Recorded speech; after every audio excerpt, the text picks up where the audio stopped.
kind of picking up where we left off. There's mutual funds. I'm going to remember mutual funds are um,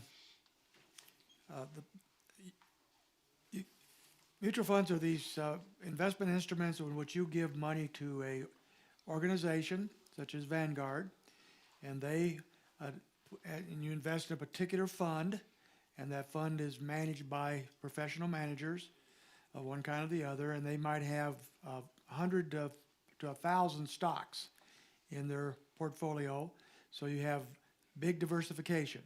And this keeps you from having to become an expert on studying stocks or picking out the right investment.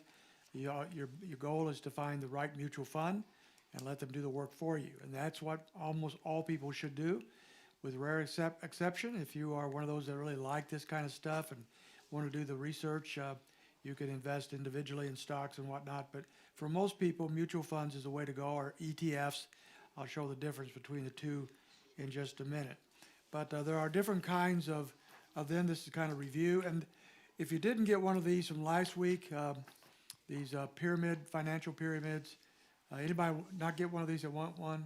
So, Luke, could you give those the ones that have their hands up? Those are just selection, a lot of different funds and different investments, and from the bottom up, they get the bottom is the least risky, at the top is the most risky. As you go up in the pyramid, you have better chance of maybe making money, but you also take bigger risks. So that's kind of what this is about. So anybody else need that? Thank you, Luke, for doing that for me. Okay, so we have these different kinds of funds, and as I said last week, there's probably now thousands and thousands of funds. There's more. Actually, I believe there are more mutual funds than there are stocks these days. So you can get overwhelmed, and you might. We'll try to help you with that a little bit today. But there's different categories of funds that are available for you. Income funds would be funds like mutual money markets and things like that are very risk adverse, but will give you some money for your some interest on your money.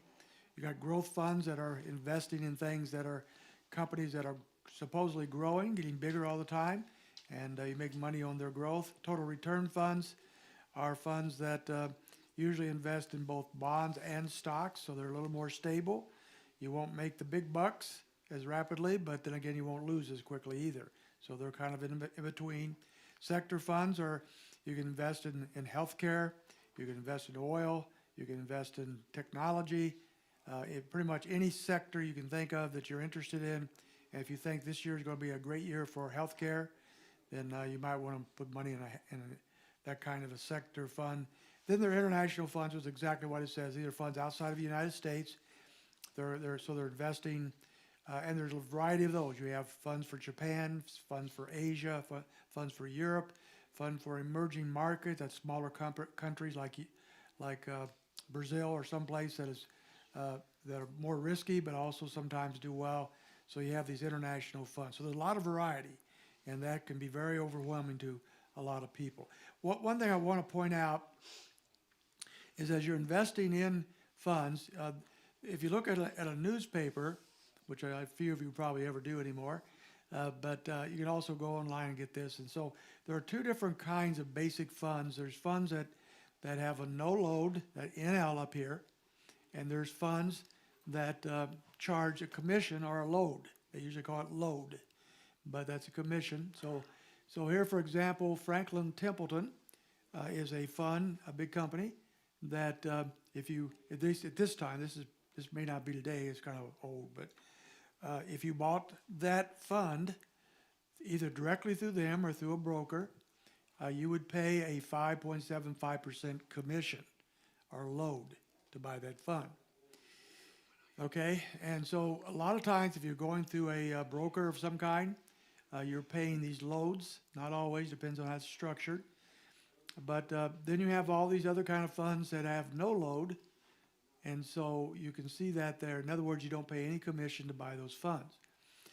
So if the no-load funds are doing as well as the loaded funds, there's really no reason to give somebody your commission, right? Give them that money. So don't do it. So almost always you want to go with a no-loaded fund, because they do historically do just as well as the others, and you're not paying a commission. So if you're working with a broker, some kind of a stockbroker of some kind here in town or whatever, just make sure what you're buying, and you're not purchasing things that you have to pay a load on. There's no good reason to give away 5% of your money just to do that. Yeah. So how do these groups make money if they don't have like They have a management fee. management fee? Yeah, so all of them have a management fee as well, but, and some have a much higher management fee than others. And that's another thing we'll watch for. That's why I'm gonna recommend companies like Vanguard that has a very, very low management fee. So they make their money on volume. There's so many, it's the biggest company in the world of its type, and they have so many people investing, they make plenty of money, but you're paying very low management fees. Okay? Mostly the load, when you have a loaded fund, mostly that's going to the salesman. So if you have an insurance salesman or a stockbroker salesman who's selling you a fund with a load, that 5% is going to their commission, their salary. It's not really going to the company. So it's definitely not something you want to do, and you don't need to do. So that's something to remember. So a loaded fund and no load fund. And I didn't know the difference when I first started out with this years and years ago. I started looking in this in 1980 because somebody was trying to get me into loaded mutual funds, and they were 8.5% load at that time. And everybody was doing it.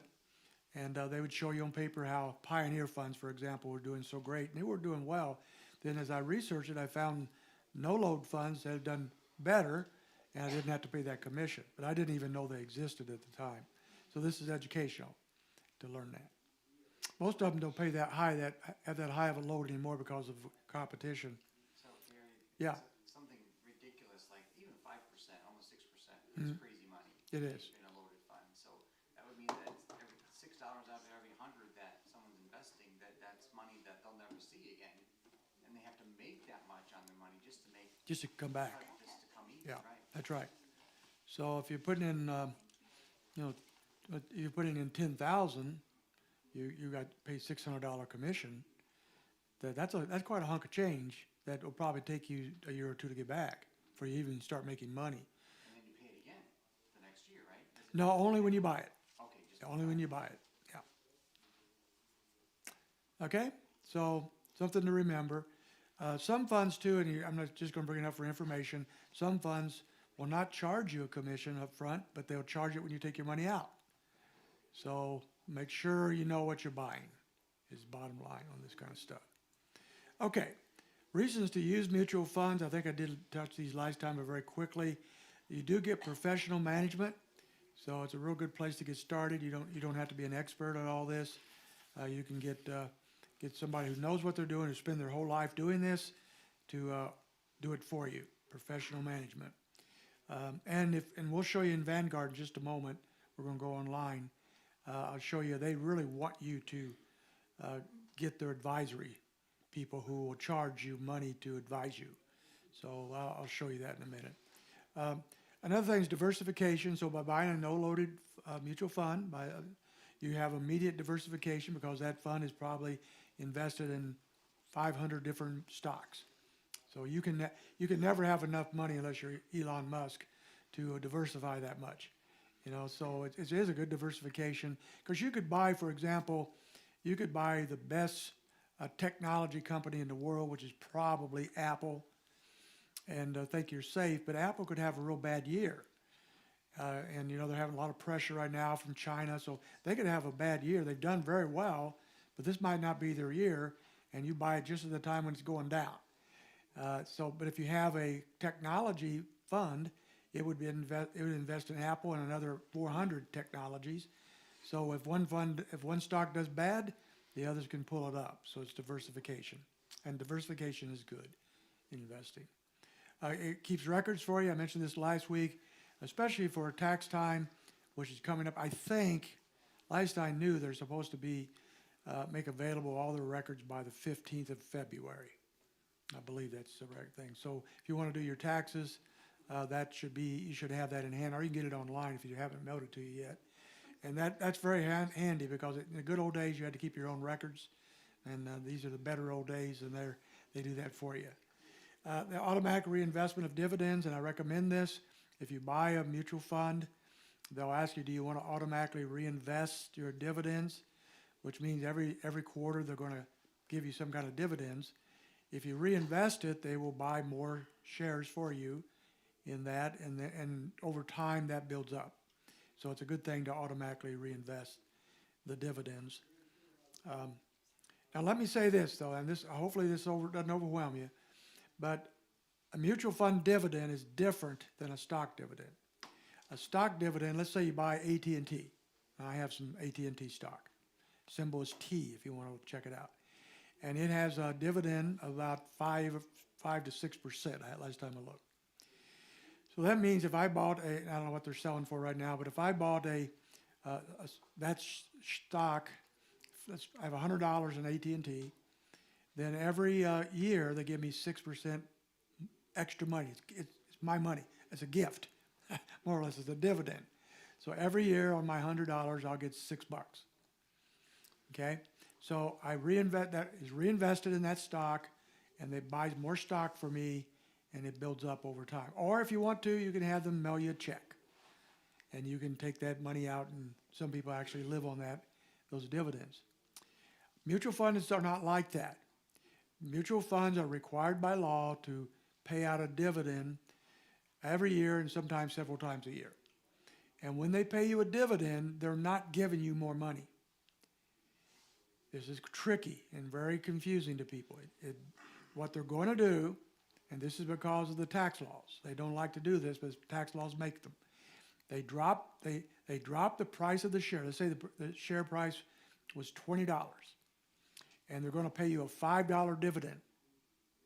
So they drop the price of the shares from $20 to $15, buy more shares with that $5, so you now have more shares at $15 versus what you had the day before with $20. But if you look at the balance, they're exactly the same. You didn't make a dime. That's not the goal. The goal is for the IRS to get taxes. So that by dropping that by giving you a dividend, mutual funds, you now are going to pay taxes on that $5 a share at the end of the year. And that's because the IRS they want their money now. They don't want to wait until years later. So that's very confusing to people. I've had a lot of people call me and say, well, man, my mutual fund just dropped $5. I said, well, look at it carefully. You got more shares now. It came out the same, but you didn't get a gift of more money like you do with a stock. Does that make sense to you? Is that too confusing? Yeah. So they drop the share price, but then they issue more shares. Yes. So they're diluting the number of shares out there. Is that kind of like? Well, they're just adding more shares. They're not really diluting them. They're just adding more shares. Yeah. It doesn't really make any difference whatsoever to the mutual fund or to you. It's just a way of getting taxes for the government. And so I'll say this up front then. Mutual funds are not necessarily the best place to put your money that are not in a tax-sheltered program. If you're in an IRA, a Roth IRA, something like that, I have a lot of mutual funds, but they're all in tax-sheltered programs because I don't have to pay taxes on those dividends. But if it's out there in the open taxable account, I'll have to pay taxes every time they do that, and I don't like doing that. Harold? Those extra shares they're given at $15, Uh-huh. don't they start working for you if the price goes up? Yeah, as the price goes up, your value goes up, but you're not giving any extra money as you would with a stock.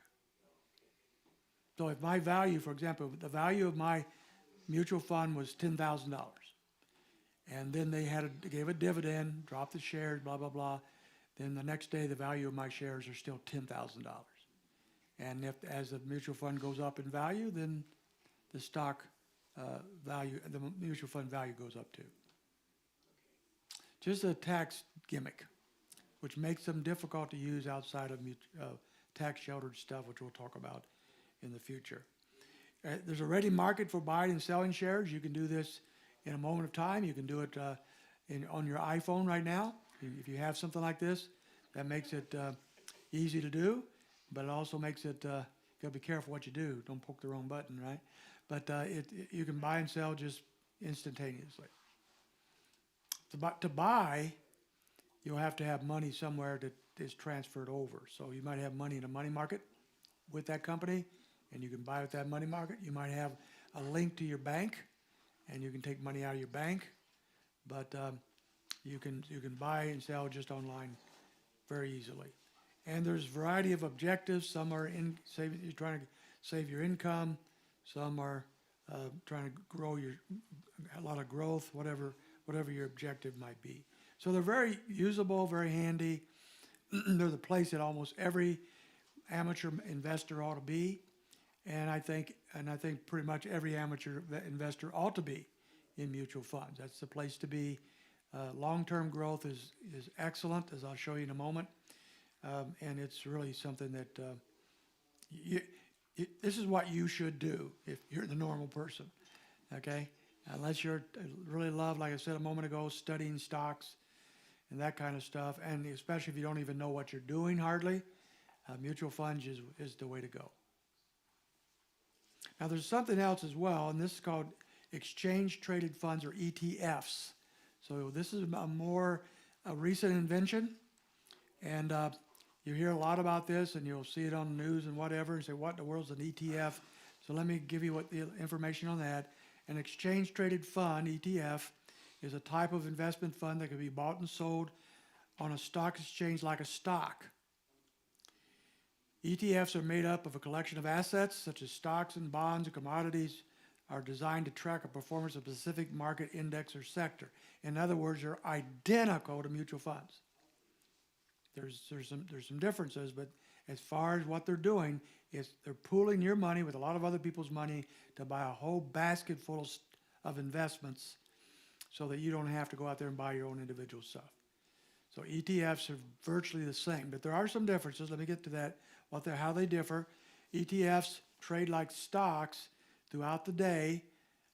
So anytime during the day you can buy an ETF. You can go online and buy it. But mutual funds only trade once a day at the end of the market. Not a big deal to most people. Most people could care less. But that's one thing they do differently. Number two, index tracking ETFs typically cost less to own than a mutual fund because they require less active management and charge lower fees.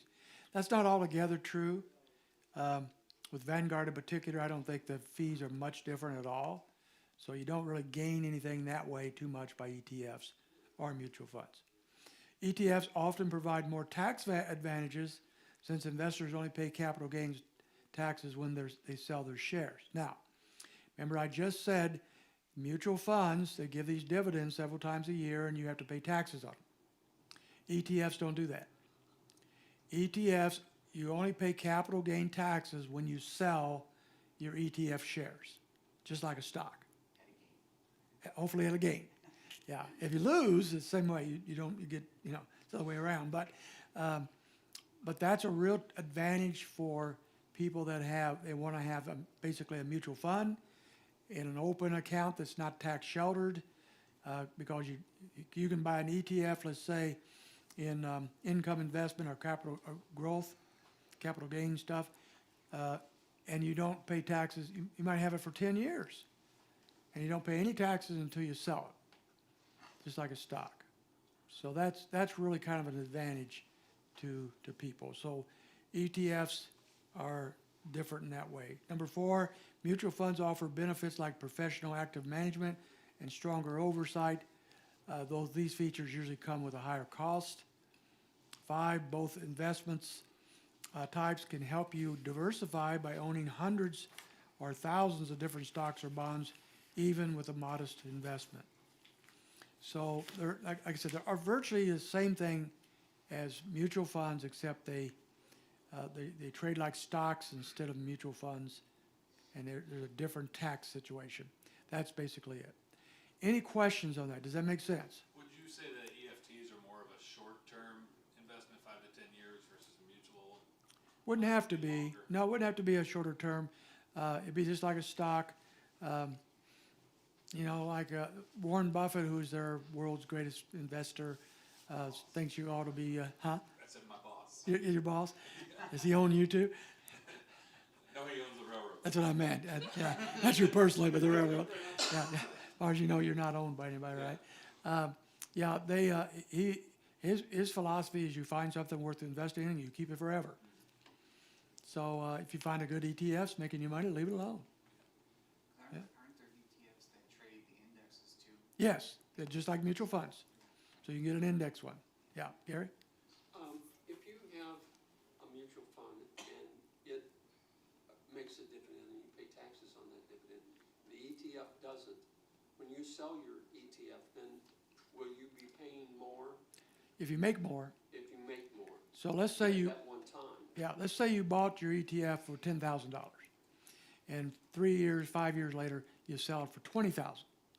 Then your capital gain will be $10,000. Okay, then you pay taxes on that. Now, right now, so you're doing your taxes, unless you make a lot of money, as a couple, almost $100,000 a year, you don't pay capital gain tax. So it doesn't really matter how much you got, unless you're making over $100,000 a year as a couple, you don't pay capital gains tax.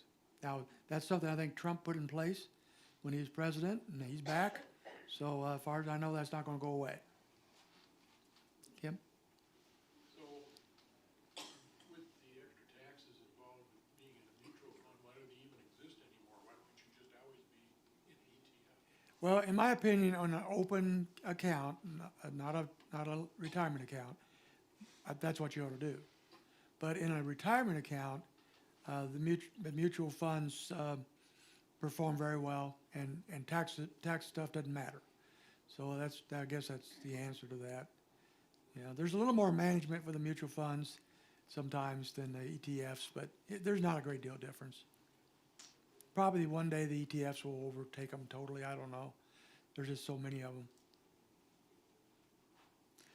Okay, I'm going to go on, and I'm going to come back, but just look at other kind of investments real quickly. There's real estate investments. The number one real estate investment for most people is their own house, their own home. So buying a home and keeping that for a while and letting that build up some equity is wise for most people. So if you're going to hang around someplace for a few years, then buying a home, buying a house is usually a good investment. You just have to be careful where you buy it. Location is the mark of a good investment in real estate. Don't buy a cheap house because it's cheap in a bad location. It might be cheaper by the time you want to sell it. But buy a house in a decent location that should go up in value, and that most people do well with that in the long run. You can also buy rental property if you're up for that. Rental properties can have some real tax advantages, and also somebody else is paying off your house. So you bought a house for X number of dollars, you rent it out for 20 years, somebody else has paid for that house and more over time. So that's the advantage of rental property. The disadvantage is the people you rent it to. If you get a bad renter, you're not going to be a happy camper. If you get a good renter, then that's all the difference. But so not everybody has the blood pressure that's good for being a real estate owner. But some people like doing that, and some people do very well with it. But something to consider for some people. Real estate investment trusts, these are RITs, they call them. These are just like mutual funds, and these are people that you pool your money with a whole bunch of other people, and they buy a bunch of properties all over the country or whatever, and they pay very high dividends. And they've been pretty good investments over time. Those are called. And then a real estate limited partnership, which probably none of you want to do anything with. So let's say a new nursing home is coming into town, and that new nursing home, so I have a nursing home brochure right here, the Villas of South Park, okay? It's over near where the Greens live. Very, very cool place. So let's say when they built their property over there, they wanted investors. And so somebody gets in there and they buy a piece of the investment, and if the value of the property goes up, they make money on that. But now you're actually owning commercial real estate. Not for everybody. Very few people want to do that. But that's just something I'd bring out to you. So real estate's it's something worth looking into as time goes on, especially your own house. Don't be buying real property till you got your own place, though. Right? That thing about capital gains,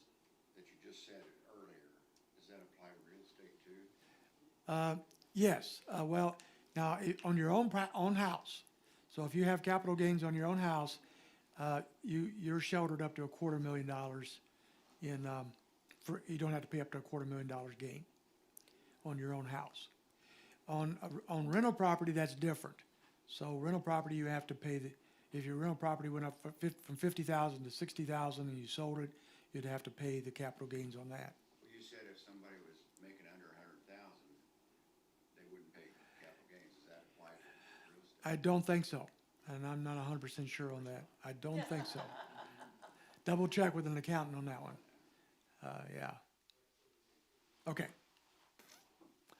Let me quickly move on to other things, or commodities. Commodities can be anything from comic books to Beanie Babies to oil shares. So I just heard the other day, some 103-year-old lady or whatever died, and somebody's going to do work on her taxes. And I said, well, that'd all be simple. It's a 103-year-old lady. What could she had? Well, she had interest in oil wells and stuff. So she had commodities. So it got very complicated in a hurry. That's an unusual investment. But some people will get those kind of things. Certainly up to you. Gold and silver is more common. You can go down here to the gold center and buy gold coins or bullion or silver coins and so forth. And if you want to do that, just to have the physical gold and silver in your hands, you can, but you're going to have to keep those in safe places. Fireproof box or a lock box at the bank. And then, then what are you going to do? What are you going to do with it when you want to sell it? There's heavy commissions on both ends for gold and silver. So it's really not long term. Most people don't make a lot of money on those. Once in a while you have a boom and you do, but most people don't make a lot of money. But some people like to put a little money in there, and they might. I should have made a distinction. Commodities are more the things I mentioned earlier, like a gold mine or oil well or something like that, where collectibles are the comic books and Beanie Babies and those things. Very few people make money on collectibles, but they're fun. It's fun to have your investments sitting on the shelf, right? Getting dusty. Yeah, it is. So that's kind of the investments. Any questions before we go back to the internet itself? Okay, I'm hoping this is going to work good. We'll find out in a minute. So if you have your iPhone or something like that with you and you want to go through this with me, I'm going to show you how to go on Vanguard's website and start an investment. Okay? So I'm just going to show you how to work, because a lot of people get real intimidated by this. Are you giving us some seed money for this? Yeah, are you logging into your account? I don't plan to. If I get there, let me know, because I really don't want to do that. Start us off with 1 talent, give another one 5 talents. There you go. That's exactly what we're going to do. I was going to push this, but I don't know if I want to. Okay, so if you have an iPhone or an iPad, or if you don't have those things with you and you want to write down notes, this is what you should do to go to Vanguard. And I would recommend right now Vanguard over anybody else, because it's got very low commissions. It's relatively easy to use. Lots of options, and it's a good place to start. There's others. Fidelity is similar. Charles Schwab is similar. So if you have something else, that's fine. But we're going to show Vanguard. So Vanguard, if you did Vanguard.com, hopefully it brings up something like this.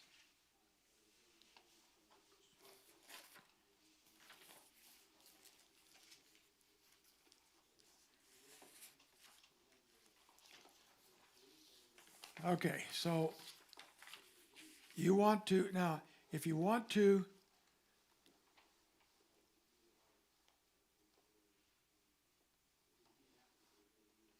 okay, I think it's probably going to give me, see, you got a lot of, they want you to go on to, get advisors and stuff. You have to pay money for that, but we're going to skip all that, I hope.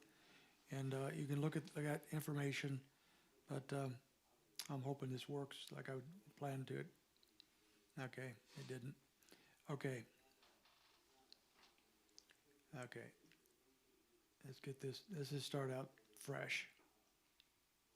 So Vanguard.com and go. So that brings up this, Vanguard.com. Where you want to go now, you're researching. Now, if you want to start an account, you can learn how to do that. You follow the website. But we're going to research right now. We're going to go to personal investors, because you're a personal investor. So you go on that. And when you go on that, you then, I'm going to do that for.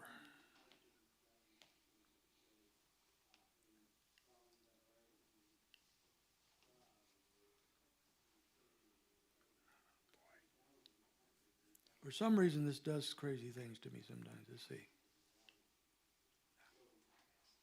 Okay, there she is. Okay, I don't want to log in because I don't have. I'm just cruising around here, and I'm. Trying to open an account? No, I'm not. But you can. So if you want to open an account, this right now all we're doing is research. So if you want to open an account, follow these things here. You can open your account plans and so forth, and you just follow the instructions.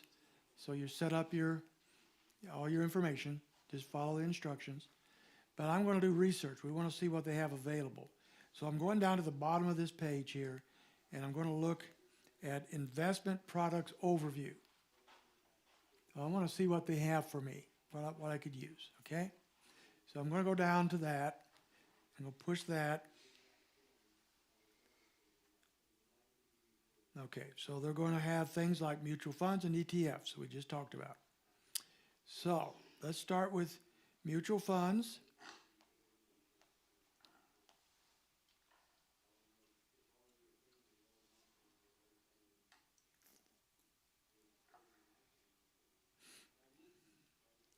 And they're going to give you a little education here about it, but I don't want to go through all that. Now, if you're new to this, you want to read this stuff.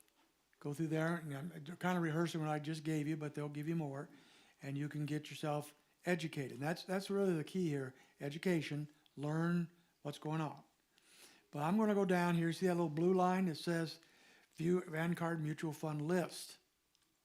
So that's what we're going to push next. If you're taking notes, I want to see what they have available, and they have a lot available. So that's daunting, but let's take a look here. So for most people, if your very first investment, with a mutual fund, ought to be this first one. It's 500 index fund Admiral shares. Admiral shares are lower fees, and you want to go with that. Now, look at this for just a moment, and we'll move on with it. It gives you some information. The big information that you might be interested in is how much is it returning. So far this year, this S&P 500 index fund has returned for this year so far, which is about 2 months ago into it, a month and a half, is returned 2.5%. But over the last year, so the last fiscal year, not fiscal year, last 12 months, it's returned 26.33%. That's a lot. Now, index fund, remember, index fund is just following the market. It's buying, the 500 index fund is buying, this mutual fund is buying the shares of the 500 biggest companies in America in an index. They're not managing it, they're just buying the shares.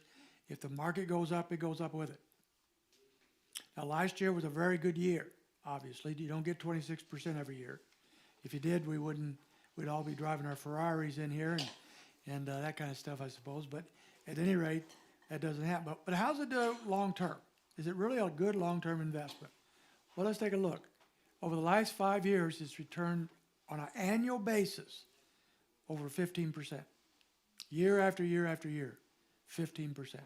Over a 10-year period, it's returned 13%. Now, that's pretty good. That is pretty good. If you can get 13% on your money for over a decade, So remember our law of 72? So let's divide 13 into 72. Watch, one of our math people tell me what that is. Is that 4 times 4?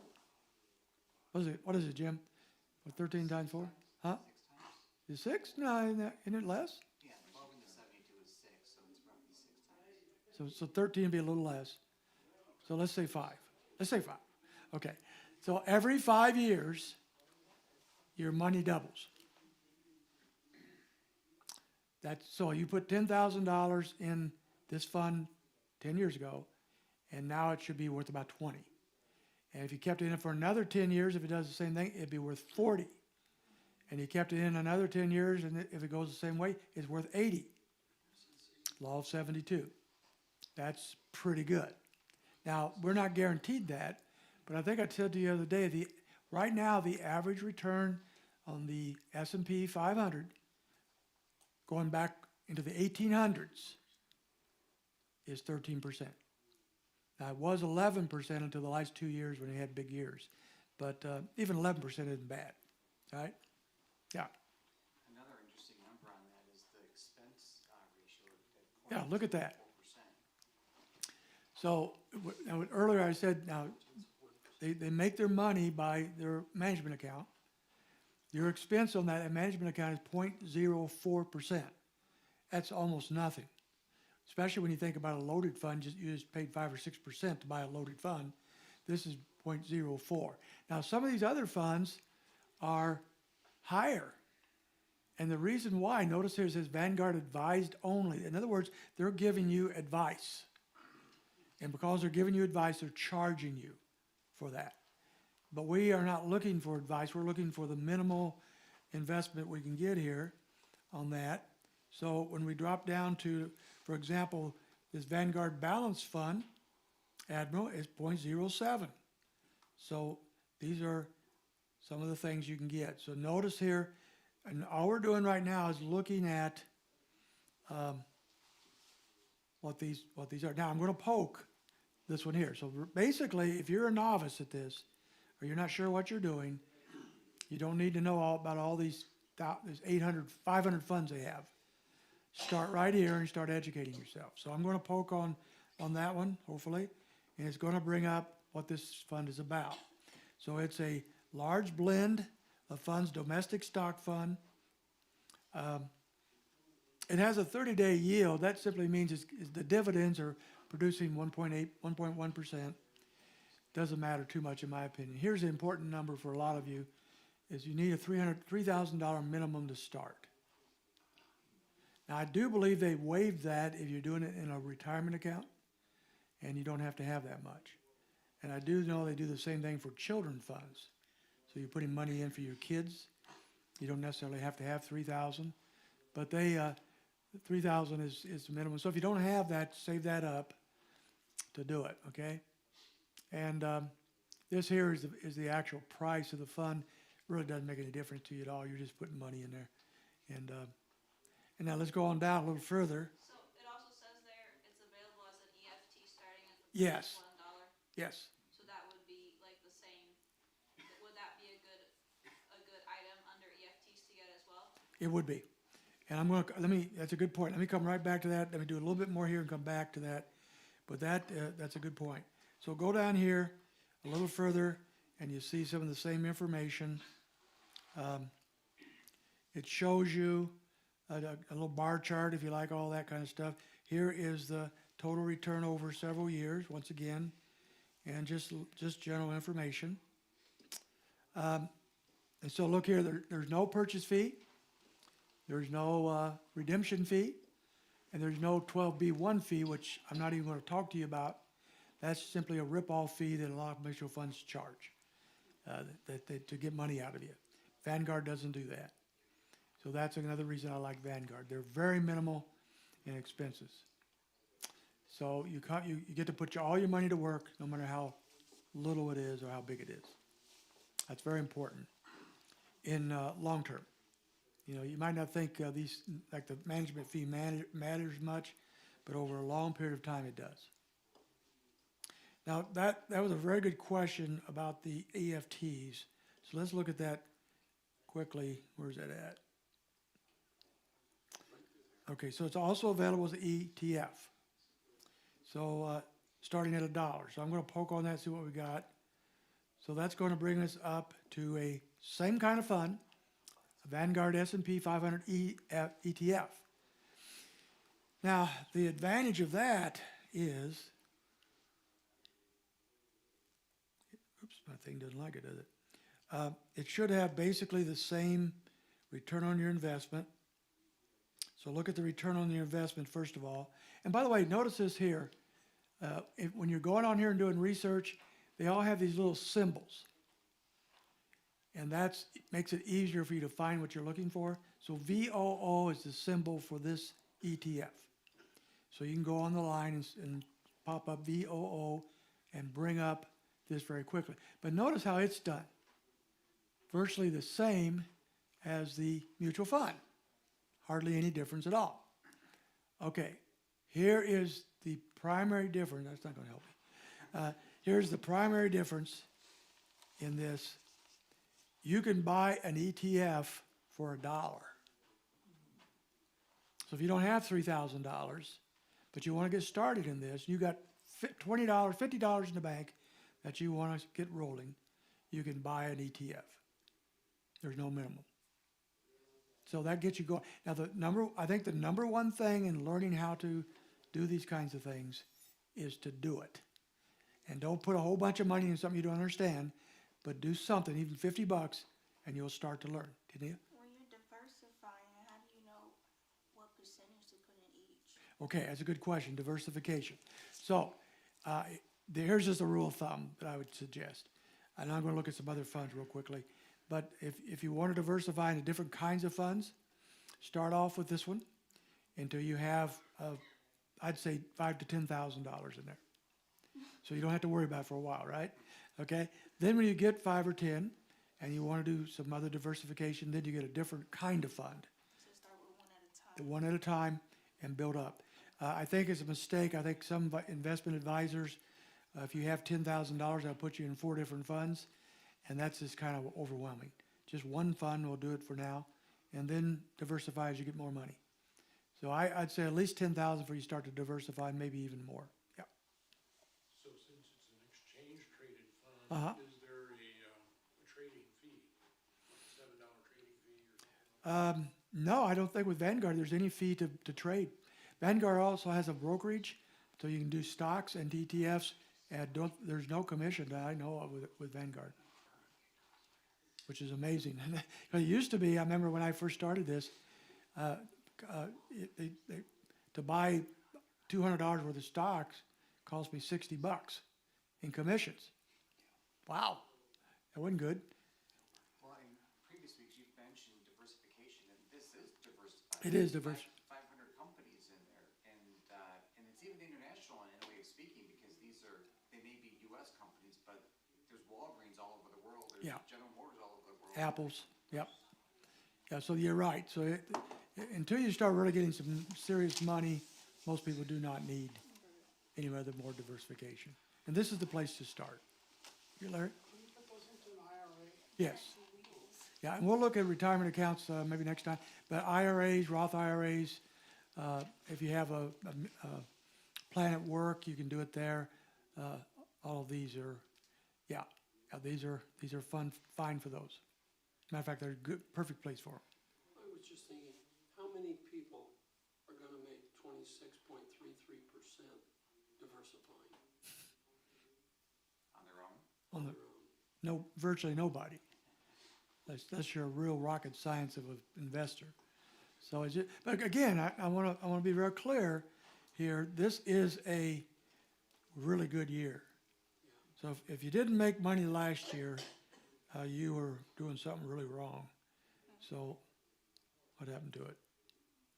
Oh, here's all their investments, by the way. Just if you keep on going down, doing Apple, NVIDIA, Microsoft, Amazon, Facebook, Tesla, Google. These are pretty big companies, right? And so and they show you how much of the percentage of their fund that's in there. Where do I have the investment? So as you look at that, like I said, last year was just a phenomenal year.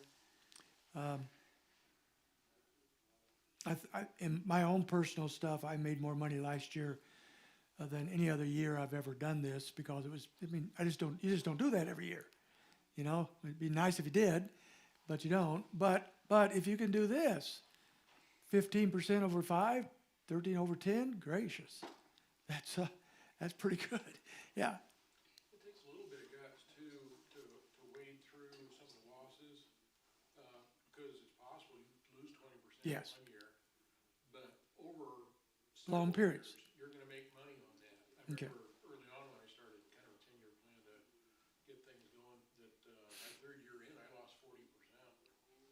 You do 2008 or something? I think it was after that. Okay. But I sat there, and 3 years later, I was up 60%. Yeah. If you can just sit there, it'll come back. Yeah. So that's a real good thing maybe to mention, because market is up and down. So in 2008 and 9, when we had the Great Recession, everything went down. Most people lost 30, 40% or more. I did. And that's hard to take, right? It's hard to see that much money dwindle down and thinking, well, is the world coming to an end? And yet, every time that's happened, all the way back into way into the 1800s, every time that's happened, it's come back. As long as America is strong and is strong, it will come back. You're basically investing in the country. So, but you have to wait it out. And where people make a big mistake is they panic. They have some money, they just lost 30%.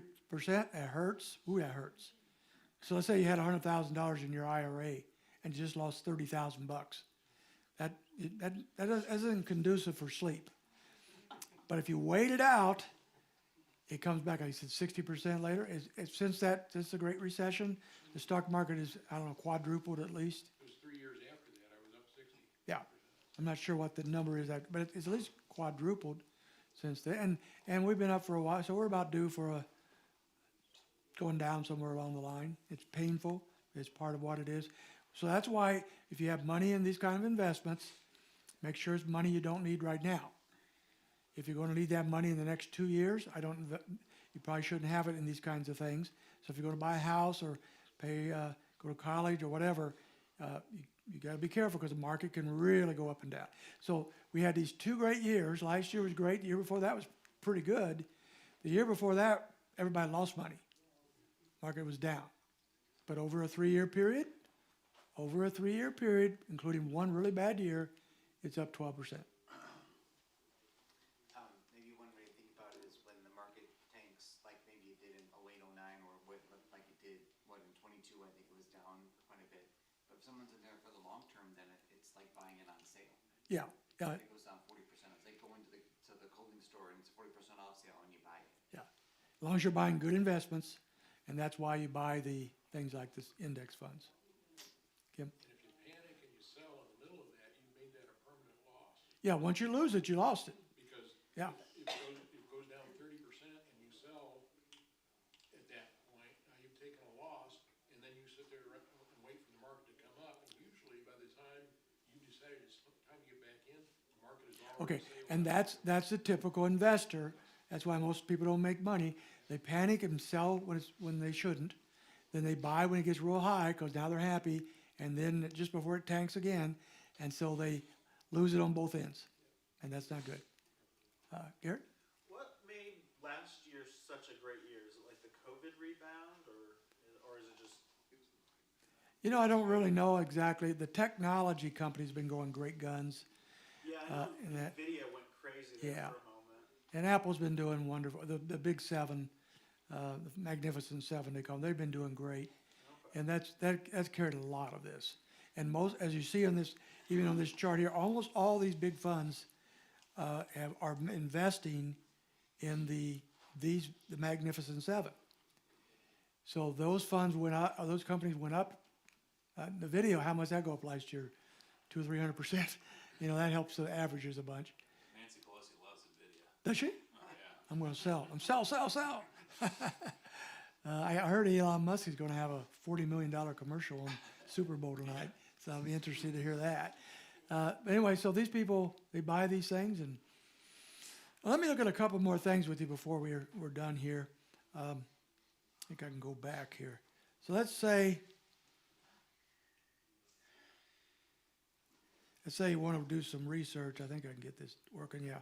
So at the top of this mutual fund thing, there's a little search spyglass. Search. So let's say you want to check out some other funds. Like Tania mentioned, you want to diversify. So let's look at some other funds. I'll give you one. Huh? I'll give you one. Okay, give me one.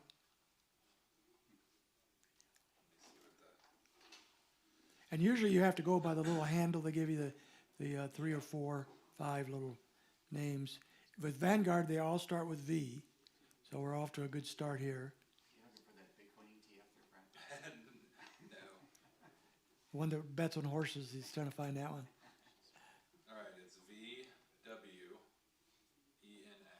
VWENX. ENX.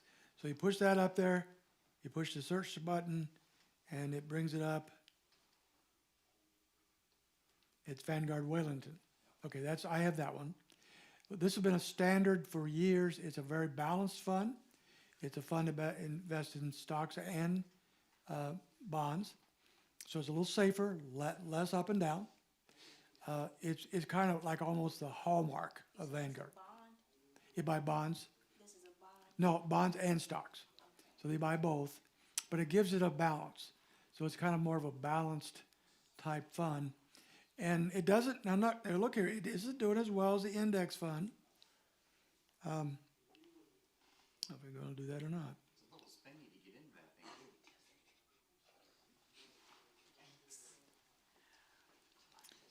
too. Oh, yeah, okay, so you might not everybody wants to get in on it this week. So the thing is, Wellington has been so popular that they have raised their minimum investment to $50,000. You want to do that? You can do that tomorrow, right? Now again, if you're doing it for a retirement fund, they probably drop that. But they've raised that up because so many people have gotten into it. So something like these, like this one is like my company's 401k. Okay, So they would, I go into the 401k, but they're the ones doing the, yeah, getting me access to that. yeah, and you don't have to have that minimum Right, with that, right. yeah. So that's one. So let's look at another one while we're at it. Let's see. I'm not done with this one yet. Wait a minute. Let's go down and see how it's done. Performance. So here's what Wellington's done with performance. Certainly not too bad. 16% last year, 17, but over a 10-year period, 9%. Not as good, but there's not that volatility with Wellington and these kinds of funds. Let's look at a couple more here. I didn't notice that big fee on there lately. You don't have to do that all the time. If you have something like that already, you can put in whatever amount you want after that. Okay, let's go VOO. Now that's going to be an ETF. Did I put, boo, they don't have any boos. Okay, that'll help. Okay, now let's go. Okay, that's an ETF. So and the same thing as we did before. So you can buy that for $0, not $1 down, no problem. Let's see what else we got. Let's say you want to diversify into a international. Well, I don't think I wrote it down. BEU. The EU. That one? Okay. Okay, that's a world. So so this is more of a world fund, investing around the world, and let's see how they've done.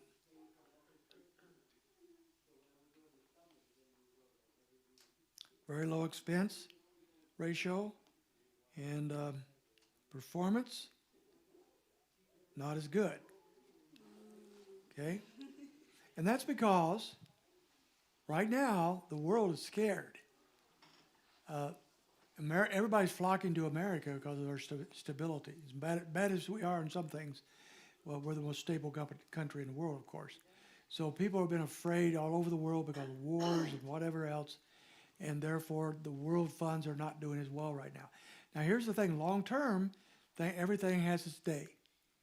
And so if you wanted to put a little money in something like this, Eventually, it comes back and you have some good years.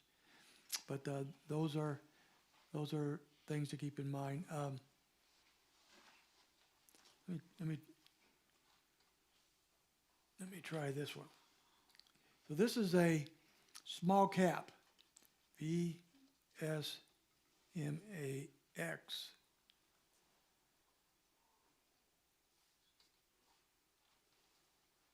Did not work? It worked, okay. Yeah, okay. So this is Vanguard Small Cap Fund. So you have S&P 500, that's the biggest companies in the world. And now you have your $10,000 in there, and you want to diversify. So now you want to go to small companies. Now by small, they're not talking about little bitty, but they're talking about companies that are normal companies. You know, not behemoths, okay? But they're smaller. So it's a good diversification. So this small cap fund has, see what it's done over time. Very small expenses and performance. Okay, this is how the small cap is done. Last year, 21, almost 22%. Over 10 years, about 10%. 5 years, 11%. Good diversification. Okay, so if you want to diversify, you have 10,000 in the S&P 500. Now you got more money. Let's diversify into small cap companies. This is a real good option. Then if you get another 10,000, you want to keep on diversifying, you buy an international fund or a dividend fund, something with diversification. But remember, mutual funds are already diversified. So over-diversifying really is not wise. You don't need to do that. So unless you're a multimillionaire, which I know a few of you are, and I don't want to bring your names up, but unless you're a multimillionaire, you're not going to, like Tania over here, you're not going to need to have 20 funds. 5, 6 funds, even if you have $500,000 or more, is probably sufficient for most people. You can do what you want to do, but the more things like that you have, the more you got to keep track of. The more that the one that we brought up a minute ago, Wellington, I hadn't looked at that in 2 years. So I didn't know that they had raised the minimum rate, for example. So I put my money in something good and leave it alone. As long as I know it has a good track record, being well managed, I don't have to do a lot of research on that. Well, if the S&P is already diversified and its return beats just about everything, then why buy other things? Why buy small caps? Why buy the triple Qs or international funds? Yeah, the only reason would be that this year the big companies have been doing great. Next year the small companies might, and the next year after that the international. The world's been in a recession for a while. Eventually it's going to have its day, and you want to catch that wave. So that's the reason why people would do it. Again, for the average person, one fund might be all you ever need. Yep. Okay, so that's hopefully gave you something to think about. I would encourage you to go to Vanguard.com and just play around with the site and see what's there and see what you can learn. And then I would encourage you, if you haven't done it yet, to open an account with just a little bit of money. ETFs, again, you can do it for $50. And that will make you look at it and watch it and learn. It's the best thing for getting people into things is do something, even if it's a little bit of money. Okay, Super Bowl's on, guys. Let's get home and watch her, I guess. Okay, thank you.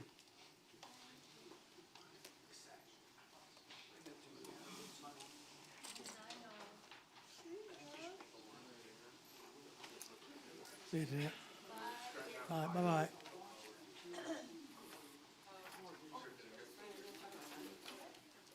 You guys going to watch the Super Bowl tonight?